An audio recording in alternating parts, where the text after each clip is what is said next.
Hello viewers, সবাই কেমন আছেন? আশা করি আপনি সবাই অনেক ভালো আছেন। তো আজকে আসলাম একটা নতুন ভিডিও নিয়ে। আজকে ভিডিওটা হবে যে আপনারা সবাই কিন্তু গুগল ড্রাইভ ইউজ করেন, ঠিক আছে? তো গুগল ড্রাইভে অনেক সময় অনেক ফটো টটো রাখেন, বা যারা গুগল ড্রাইভ সম্পর্কে জানে না তারাও আজকে জেনে নেবেন। তো এই গুগল ড্রাইভে কিন্তু অনেক সময় ফটো টটো আপলোড করেন। সেই ফটোগুলো আপনি চাচ্ছেন যে আপনার কোনো একটা গ্রুপে বা কোনো একটা পিকনিকে গেছেন সবাই বন্ধু-বান্ধব মিলে, তো আপনাকে দেখা যাচ্ছে আপনার ফোনে অনেক ফটো তুলছেন, এই ফটোগুলো শেয়ার করবেন, বা আপনার কোনো একটা ফটো এমন জায়গায় রাখবেন যে ড্রাইভ থেকে আপনি আপনার যাকে যাকে ওই ড্রাইভের অ্যাক্সেস দিতে চাচ্ছেন তারা কিন্তু চাইলে সেখান থেকে এডিট করে ফটোগুলো ডাউনলোড করে নিতে পারে, ঠিক আছে? মানে আপনার গুগল ড্রাইভে থাকবে কিন্তু তারা ওখান থেকে চাইলে ভিডিও বা ফটো ডাউনলোড করে নিতে পারে। তো এই অপশানটা কীভাবে করবেন সেটা আমি আজকে দেখাবো। তো আমি প্রথমে চলে যাচ্ছি গুগল ড্রাইভে।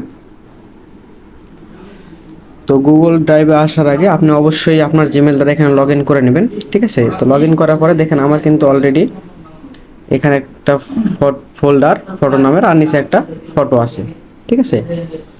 তো এগুলো তৈরি করবেন কীভাবে বা ফোল্ডার তৈরি করবেন কীভাবে সেগুলো খুবই সিম্পল। এই যে আপনার নিউ বাটন আছে, নিউ বাটনে জাস্ট ট্যাপ করবেন। এখান থেকে আপনার এই যে ফোল্ডার অপশন আছে, এই ফোল্ডার অপশন থেকে জাস্ট ট্যাপ করলেই আপনার একটা ফোল্ডার তৈরি হয়ে যাবে। সেখানে অবশ্যই একটা নাম দিয়ে নেবেন। তো আমি একটা নাম দিয়েছি, নাম না দিলে ডিফল্ট নামটা হয়ে যাবে।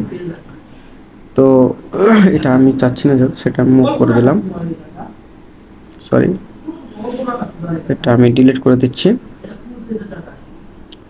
ঠিক আছে? রিমুভ। তো দেখেন আমার কিন্তু এই ফোল্ডারটা আছে।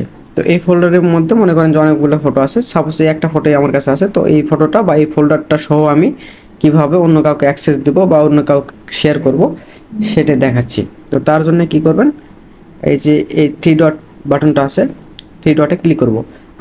আরেকটু বলে রাখি, সেটা হলো কি অনেকে হয়তো বোঝেন, অনেকেই বোঝেন না। তো যারা বোঝেন না মূলত তাদের জন্য সেটা হলো যে এই যে গুগল ড্রাইভে রাখছি, এই গুগল ড্রাইভ মানে এই জিমেল, যে জিমেলের আন্ডারে আমার একটা গুগল ড্রাইভটা করা আছে, এই জিমেলের অ্যাক্সেস যার কাছে মানে জিমেলের পাসওয়ার্ড আর জিমেলের নাম যে জানে সে কিন্তু চাইলে এইভাবে গুগল ড্রাইভে লগ ইন করে ফটোগুলো নিতে পারে। তো আমার জিমেলের আইডি পাসওয়ার্ড তো আমি কাউকে সহজে দেবো না বা দিতে চাইবো না। তো সেক্ষেত্রে কিন্তু আমি এইভাবে কোনো একটা ফোল্ডার বানিয়ে সেই ফোল্ডারে শুধুমাত্র এই ফোল্ডারটার অ্যাক্সেস তারে আমি দিতে পারি।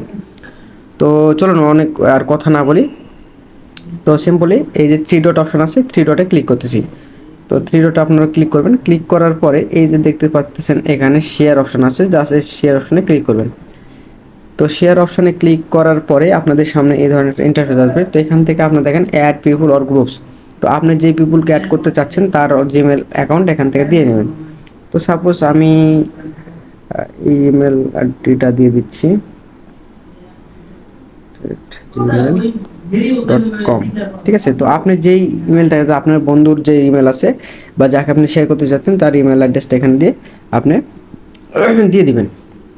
তো দেওয়ার পরে দেখেন নিচে আরেকটা অপশন আছে, এডিটর লেখা আছে, এটা হচ্ছে রোল পারমিশন সিস্টেম। এখান থেকে আপনি অবশ্যই তার কি অ্যাক্সেসটা দিবেন সেটা উল্লেখ করে দিবেন। তো এখানে আমরা যদি ট্যাপ করি তাহলে দেখতে পাবো যে এখানে ভিউ আছে, কমেন্ট আছে আর এডিটর আছে। তো ভিউ মানে শুধুমাত্র এই ফটোগুলো সে দেখতে পাবে, কমেন্ট বলতে সে এই ফটোগুলোর আন্ডারে কিছু কমেন্ট করতে পারবে, তাছাড়া আর কিছু করতে পারবে না। আর যদি এডিটর দিই সেক্ষেত্রে সে ফাইলটা দেখেন অরিজিন করতে পারবে, অ্যাড করতে পারবে এবং এডিট ফাইল করতে পারবে। দেখেন এই কয়েকটা কিন্তু অ্যাক্সেস সে পাবে, এটা কিন্তু সে বলে দিছে, ঠিক আছে? এই যে, তো অবশ্যই এটা এডিটর সিলেক্ট করবেন। সিলেক্ট করার পরে এই জায়গায় একটা অ্যাড মেসেজ আছে, তো একটা মেসেজ দিয়ে রাখবেন। তো আমি সাপোজ বোঝার জন্য এখানে দিচ্ছি আওয়ার পিকনিক পিকনিক ফটো, ঠিক আছে? তো এটা বোঝার জন্য আমি দিলাম, না দিলেও সমস্যা নেই, আপনারা চাইলে এখান থেকে দিয়ে নেবেন। তো সব কিছু ঠিকঠাক থাকলে আপনি এগুলো সব কিছু কমপ্লিট করার পরে এই যে সেন্ড বাটনটা দেখতেছেন, এই সেন্ড বাটনে ট্যাপ করবেন। তো সেন্ড বাটনে ট্যাপ করলে কিন্তু ইমেলটা সেন্ড হয়ে যাবে। তো আমার কিন্তু মেল অলরেডি সেন্ড হয়ে গেছে। তো সেন্ড হওয়ার পরে দেখেন এখানে কিন্তু একটা নতুন একটা লেখা চলে আসছে, যেটা হচ্ছে মডিফাইড, ঠিক আছে? মানে এই ফোল্ডারটা মডিফাইড করা হয়েছে।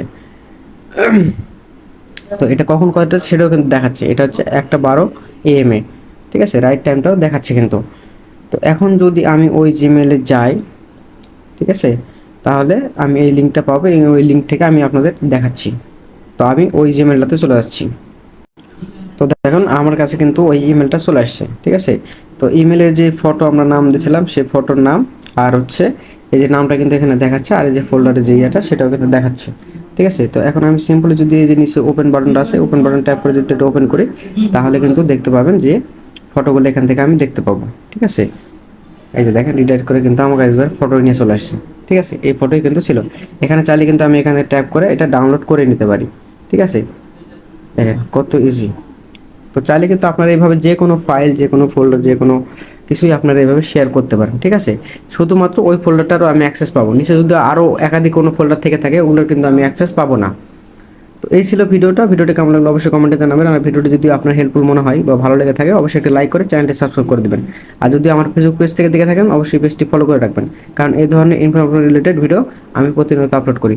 তো দেখা হবে নেক্সট কোনো ভিডিওতে, ততক্ষণ ভালো থাকবেন, ধন্যবাদ।